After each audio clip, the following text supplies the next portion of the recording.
Friends, Sandra's വേൾഡിലെ പുതിയൊരു വീഡിയോയിലേക്ക് എല്ലാവർക്കും സ്വാഗതം. ഈ ചാനൽ ഇഷ്ടപ്പെട്ടാൽ സബ്സ്ക്രൈബ് ചെയ്യാനും ഈ വീഡിയോ ഇഷ്ടമായ ലൈക്ക് ചെയ്യാനും മറക്കല്ലേ. അതുപോലെ തന്നെ നിങ്ങളെ ഫ്രണ്ട്സിന് സ്റ്റോറീസ് ഇഷ്ടമുള്ളവർക്കും എല്ലാവർക്കും ഈ സ്റ്റോറീസ് ഒന്ന് ഷെയർ ചെയ്യാനും മറക്കല്ലേ. അപ്പോൾ നമുക്ക് നേരെ കഥയിലേക്ക് പോയാലോ. ആദ്യം തന്നെ ഞാൻ ഈ കഥയിലെ കഥാപാത്രങ്ങളെ പരിചയപ്പെടുത്താം. ഞാൻ പേര് ഷാനവാസ്, വയസ്സ് 30. എൻ്റെ ഭാര്യ നസീമ, വയസ്സ് 22. ഭാര്യയുടെ മൂത്ത ഇത്ത ഫൗസിയ, വയസ്സ് 24. ഭാര്യയുടെ ഇളയ അനിയത്തി സഫിയ, വയസ്സ് 21. ഭാര്യയുടെ ഉമ്മ ഐഷാബി, വയസ്സ് 42. അപ്പോൾ നമുക്ക് കഥയിലേക്ക് പോകാം. ഞാൻ ഷാനവാസ്, ഷാനു എന്ന് എല്ലാവരും വിളിക്കും. എൻ്റെ നിക്കാഹ് കഴിഞ്ഞിട്ട് 2 വർഷം കഴിഞ്ഞു. നിക്കാഹ് കഴിഞ്ഞിട്ട് കുറച്ച് നാൾ ഞാൻ എൻ്റെ ബീവി നസീമയുമൊത്ത് ഉണ്ടായിരുന്നു. പിന്നെ ഗൾഫിലേക്ക് പോയി. ഇപ്പോൾ ലീവ് കഴിഞ്ഞ് നാട്ടിൽ ഭാര്യ വീട്ടിൽ വന്നിട്ട് 3 ദിവസമായി. എൻ്റെ ഉമ്മയും ഉപ്പയും നേരത്തെ മരിച്ചു. പെങ്ങളെ കെട്ടിച്ചു വിട്ടു. അതുകൊണ്ട് ഭാര്യ നസീമ ഭാര്യ വീട്ടിലാണ്. ഞാൻ എൻ്റെ വീടുപണി കാരണം ഭാര്യ വീട്ടിലേക്കാണ് ഇപ്പോൾ പോകുന്നത്. ഭാര്യ വീട്ടിലാണെങ്കിൽ അവിടെ 3 പെൺമക്കളെ അവർക്ക്. മൂത്ത ഇത്ത കല്യാണം കഴിഞ്ഞു. ചില പ്രശ്നങ്ങൾ കാരണം ഡിവോഴ്സായി ഇപ്പോൾ വീട്ടിൽ തന്നെയാണ്. പിന്നെ നടുവിലത്തേത് എൻ്റെ ഭാര്യ നസീമ. പിന്നെ ഇളയത് പെൺകുട്ടി സഫിയ. അവൾ സഫിയ PGക്ക് പഠിക്കുന്നു. പെണ്ണിനെ കെട്ടിക്കാൻ നോക്കുന്നുണ്ട്. പിന്നെ പെണ്ണിൻ്റെ ഉമ്മ ഐഷാബി, ഐഷു എന്ന് എല്ലാവരും വിളിക്കും. ഭാര്യയുടെ ഉപ്പ കാലങ്ങളായി ഗൾഫിലാണ്. അന്ന് കല്യാണം കഴിഞ്ഞ് മധുവിധുവിൻ്റെ സമയത്ത് ബീവിയുടെ പിന്നാലെ എപ്പോഴും മണപ്പിച്ച് നടന്നതിനാൽ അവരുടെ വീട്ടുകാരെ ശരിക്കും ശ്രദ്ധിക്കാൻ പറ്റിയില്ല. ഇപ്പോഴാണ് ഞാൻ അവരെ ശരിക്കും ശ്രദ്ധിക്കുന്നത്. മക്കളും 3 പെൺകുട്ടികൾക്കും ആറ്റം ചരക്കുകളാണ്. അങ്ങനെ പറയുന്നത് മോശമല്ലേ? 3 പേരും നല്ല ഭംഗിയുള്ള മഞ്ചത്തികളാണ്. പിന്നെ ഭാര്യയുടെ ഉമ്മയും അതെ. അവർക്ക് 42 വയസ്സ് ആയിട്ടുള്ളൂ. എല്ലാ ഗൾഫുകാരെ പോലെയും ലീവിന് വന്ന അന്ന് ഞാൻ ഭാര്യയെ നന്നായി കളിച്ചു. എന്നാൽ അതൊരു വെറി പിടിച്ച കളിയായിരുന്നു. അല്ലേലും ഗൾഫുകാർ അങ്ങനെയാണല്ലോ. ആദ്യത്തെ 3-4 ദിവസം സമയമോ കാലമോ നോക്കാതെ കളിക്കും. ഗ്രഹണി പിടിച്ച കുട്ടികൾ ചക്കക്കൂട്ടാൻ കണ്ട പോലെ. അതുപോലെ ഞാനും കളിച്ചു. പെണ്ണിന് തൃപ്തിയായോ എന്നൊന്നും നോക്കിയില്ല. സ്വന്തം കാര്യം സിന്ദാബ. എങ്ങനെയെങ്കിലും ഭാര്യ നസീമയെ കണ്ടാൽ മതി. അല്ലേലും നമ്മൾ ഗൾഫുകാർക്ക് എന്ത് വെറിയാണ് അല്ലേ ഭാര്യയെ.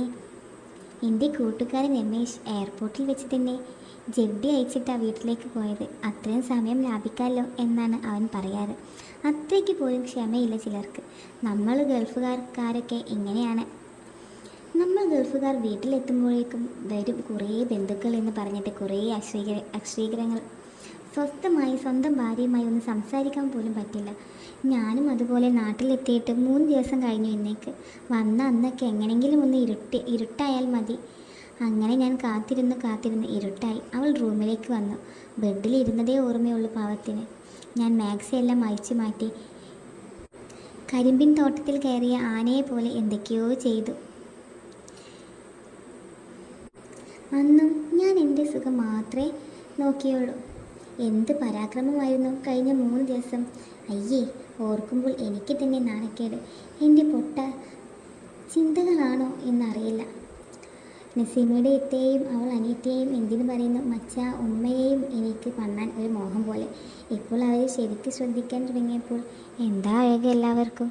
നല്ല ശരീരങ്ങൾ, വെളുത്ത് തുടുത്തിട്ട് എല്ലാവരും. ഞാൻ അവരുടെ വീട്ടിലെ ഒരു മരുമകനല്ലേ. എൻ്റെ ഈ ചിന്ത വൃത്തികെട്ട ചിന്ത ആണോ എന്ന് എനിക്കറിയില്ല. എന്നാലും ഒരു മോഹം. ആരും അറിയതും ഇല്ല. കിട്ടിയാൽ ഇടയ്ക്കൊക്കെ കളിക്കാമല്ലോ. അവരെ 3 പേരെയും പണ്ണാനായിട്ട് ഞാൻ 3 പ്ലാൻ മനസ്സിൽ കരുതി. പൊളിഞ്ഞാൽ ചട്ടി, കിട്ടിയാലോ അസൽ ഊക്കൽ. ആരും ഒട്ടും അറിയുകയുമില്ല. അങ്ങനെ ഓരോ പ്ലാനും ഞാൻ വർക്കൗട്ട് ചെയ്യാൻ തീരുമാനിച്ചു.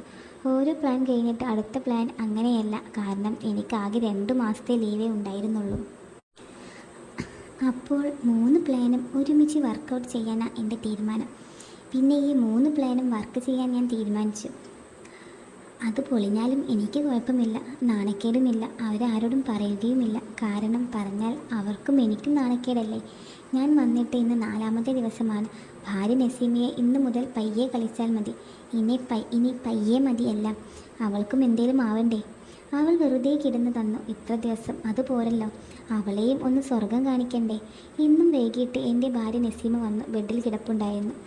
ഞാൻ വാതിൽ കുറ്റിയിട്ടു. ഞാൻ TV എല്ലാം കണ്ടിട്ട് ചെല്ലുമ്പോൾ അവൾ കമഴ്ന്ന് കിടക്കുകയായിരുന്നു. എന്നിട്ട് മൊബൈലിൽ എന്തോ കാണുകയായിരുന്നു. അവളുടെ ചെമ്പൻ മുടി കാറ്റത്ത് പാറി കളിക്കുന്നുണ്ടായിരുന്നു. അരക്കു താഴെ മാക്സി മാറി കിടക്കുന്നു. അരയ്ക്ക് താഴെ നഗ്നമാണ്. കാലുകൾ ആട്ടുന്നുമുണ്ടായിരുന്നു. കുളി കഴിഞ്ഞ് ഞാൻ കൊണ്ടുവന്ന സ്പ്രേ എല്ലാം അവൾ അടിച്ചിട്ടുണ്ടായിരുന്നു. എന്തിനാണാവോ സ്പ്രേ അടിച്ചത്? അവളുടെ ശരിക്കുമുള്ള മണമാണ് എനിക്കിഷ്ടം. അവളുടെ വിയർപ്പിൻ്റെ മണം, വിയർപ്പിൻ്റെ നെറുമണം. അല്ലെങ്കിലും പെണ്ണിൻ്റെ ആ വിയർപ്പ് മണം ആണ് നമ്മളെ ത്രില്ലടിപ്പിക്കുന്നത്. കാമം കൂടുമ്പോൾ ഒരു കാമമണവും ഉണ്ടാകും പെണ്ണുങ്ങൾക്ക്. ശരിക്കും പറഞ്ഞാൽ നമ്മുടെ ഭാര്യമാർ അടുക്കള പണിയെല്ലാം കഴിഞ്ഞ് വിയർത്ത് വരുമ്പോൾ അവരുടെ ആ വിയർപ്പിൻ്റെ മണം, ഓ എന്താ അല്ലേ, അത് ഓർക്കുമ്പോൾ തന്നെ എന്തൊക്കെയോ തോന്നുന്നു. നമ്മൾ ഈ സ്പ്രേയുടെ മണം എല്ലാം എത്ര കണ്ടതാ അല്ലേ മച്ചു? ഫിലിപ്പീനി പെണ്ണുങ്ങളുടെ സ്പ്രേയുടെ മണം. എന്നാലും നമുക്ക് ഇഷ്ടമാകാൻ വേണ്ടിയാ നമ്മുടെ പെണ്ണുങ്ങൾ സ്പ്രേ അടിക്കുന്നത്. അവൾ വന്നപ്പോൾ ഞാൻ അവളുടെ വലത് കൈയിൽ പിടിച്ചിട്ട് എൻ്റെ തുടയിലിരിക്കാൻ പറഞ്ഞു. എൻ്റെ കരസ്പർശമേറ്റപ്പോൾ അവളുടെ ശരീരം കുളിരുന്നതുപോലെ അവൾക്ക് തോന്നി. അവൾ നാണത്തോടെ ഇടത് കൈയും ചെറുവിരൽ മെല്ലെ വായിൽ വെച്ച് കടിച്ചു. അവളുടെ ബാക്ക് എൻ്റെ തുടയിൽ അമർത്തി വെച്ചിരുന്നു. ഞാൻ അപ്പോൾ അവളുടെ അരക്കെട്ടിലൂടെ കൈവച്ചിട്ട് അവളെ എന്നിലേക്ക് ചേർത്തമർത്തി. മാക്സിക്ക് പുറത്തുകൂടി അവളുടെ ഫ്രണ്ടുകൾ പയ്യെ ഞെരിച്ചുടച്ചു. ഇന്ന് ഞാൻ തീരുമാനിച്ചുറപ്പിച്ച പെണ്ണിനെ സീരിക്ക് നന്നായിട്ടൊന്ന് സുഖിപ്പിക്കണം. എല്ലാം പയ്യെ മതി, വെറി വേണ്ട. അവളെ ശരിക്കും സുഖിപ്പിക്കണം. അവൾ എന്നോടൊന്നും പറയാതെ എൻ്റെ മുഖത്തേക്ക് നോക്കി നാണിച്ച് തൻ്റെ കീച്ചുണ്ട് കടിച്ചുകൊണ്ട് ചിരിച്ചു കാണിച്ചു. എന്താ ഒരു നാണം പെണ്ണിനെ? നാണിക്കുമ്പോൾ മൊഞ്ചത്തിയാകുന്നുണ്ട് എൻ്റെ മുത്ത്, ഞാൻ പറഞ്ഞു. ഒന്ന് പോയിക്ക, അവൾ കൊഞ്ചിക്കൊണ്ട് പറഞ്ഞു. എൻ്റെ കൈകൾ അവളെ വരിഞ്ഞു മുറുകി. അവളൊന്നും മറുപടി പറയാതെ അവൻ്റെ മുഖത്തേക്ക് തന്നെ നോക്കി നിന്നു. എന്ത് പൊട്ടനാ ഞാൻ! 3 ദിവസം ഇതൊന്നും ശ്രദ്ധിച്ചില്ല. എന്തൊക്കെയോ കാട്ടിക്കൂട്ടി. പാവം, അവൾ ഒന്നും പറയാതെ എനിക്ക് മാത്രം സുഖം തന്നു. ഇന്ന് ഞാൻ അതെല്ലാം തിരിച്ചു കൊടുത്തു. അവളെ ഞാൻ ശരിക്കും സ്വർഗം കാട്ടി. പിന്നെ ഞാൻ അവളോട് ചോദിച്ചു, മോളെ നിൻ്റെ ലീവ് എന്ന് തീരും? ലീവ് എടുക്കാൻ വെക്കാം, ലീവ് എടുത്ത് കളയണ മോളെ. നീ 10 ദിവസം എടുത്താൽ മതി. അതിനു മുൻപ് നമുക്ക് പോകേണ്ടിടത്തൊക്കെ പോകാം. അത് പറയാൻ വിട്ടു. മച്ച, എൻ്റെ ഭാര്യയ്ക്ക് ഒരു പ്രൈവറ്റ് ഫിനാൻസ് കമ്പനിയിൽ ക്ലർക്കാണ്. പിന്നെ നമുക്ക് രാത്രികളുണ്ടല്ലോ മോളെ. ഇക്ക എന്ന് വിളിച്ചിട്ട് അവൾ എന്നെ കെട്ടിപ്പുണർന്നു. നമുക്ക് പകലും 1-2 കളി വേണ്ടേ മോളെ? ആ ഇക്ക വേണം. പകൽ ഇക്കാക്ക് ഇഷ്ടം. അതെന്താ ഇക്ക? പകല് ഇക്കാക്ക് മോളെ ശരിക്കൊന്ന് കണ്ട് കളിക്കാമല്ലോ.